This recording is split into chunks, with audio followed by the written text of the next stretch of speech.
Hello and welcome to History Hub, where we explore the fascinating stories of the past.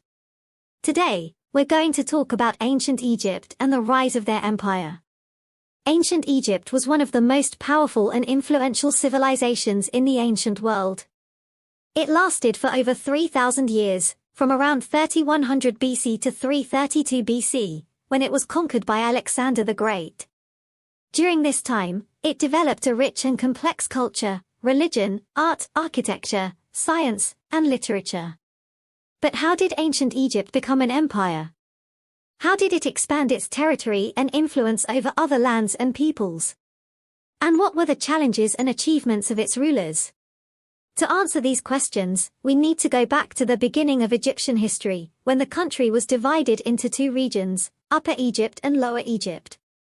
Upper Egypt was in the south, along the Nile Valley, and Lower Egypt was in the north, along the Nile Delta. These two regions had different cultures, politics, and resources.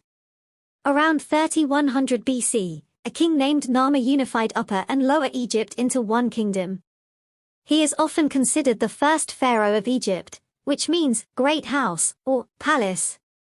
He also founded the first dynasty of Egyptian rulers, which lasted for about 200 years. Narmer established a central government that controlled the whole country. He also built a new capital city at Memphis, near the border of Upper and Lower Egypt. He also created a system of writing called hieroglyphs, which used symbols to represent words and sounds. Hieroglyphs were used for religious, administrative, and artistic purposes. Narmer's successors continued to consolidate and strengthen their power over Egypt. They also began to expand their territory beyond the Nile Valley and Delta. They conquered parts of Nubia, Libya, Sinai, and Palestine. They also traded with other civilizations in Africa, Asia, and Europe. The first period of Egyptian history is called the Old Kingdom. It lasted from around 2686 BC to 2181 BC. It is also known as the Age of the Pyramids, because this is when the most famous monuments of ancient Egypt were built. The pyramids were massive tombs for the pharaohs and their families. They were meant to protect their bodies and souls in the afterlife. The most famous pyramids are those at Giza, near Cairo. They include the Great Pyramid of Khufu, which is one of the 7 wonders of the ancient world. It is also the largest pyramid ever built, with a height of 146 meters and a base of 230 meters.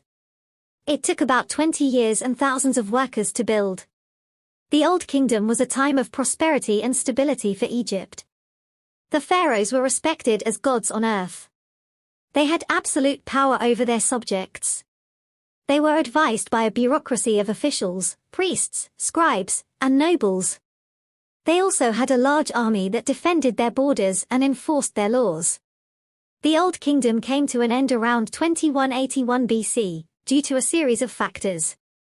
These include political corruption, social unrest, economic decline, famine, drought, and civil war. The country split into several rival kingdoms that fought each other for power. The second period of Egyptian history is called the Middle Kingdom. It lasted from around 2055 BC to 1650 BC. It is also known as the Age of Reunification, because this is when Egypt was reunited under one ruler again. The Middle Kingdom was founded by a king named Mentuhotep II, who defeated his rivals and restored order to Egypt. He moved the capital from Memphis to Thebes, in Upper Egypt. He also built many temples, tombs, and monuments across the country. The Middle Kingdom was a time of expansion and innovation for Egypt. The pharaohs extended their control over Nubia, Syria, Canaan, and Cyprus. They also built a canal that connected the Nile with the Red Sea, which opened up new trade routes and opportunities. The Middle Kingdom was also a time of cultural and intellectual development for Egypt. The pharaohs patronized art,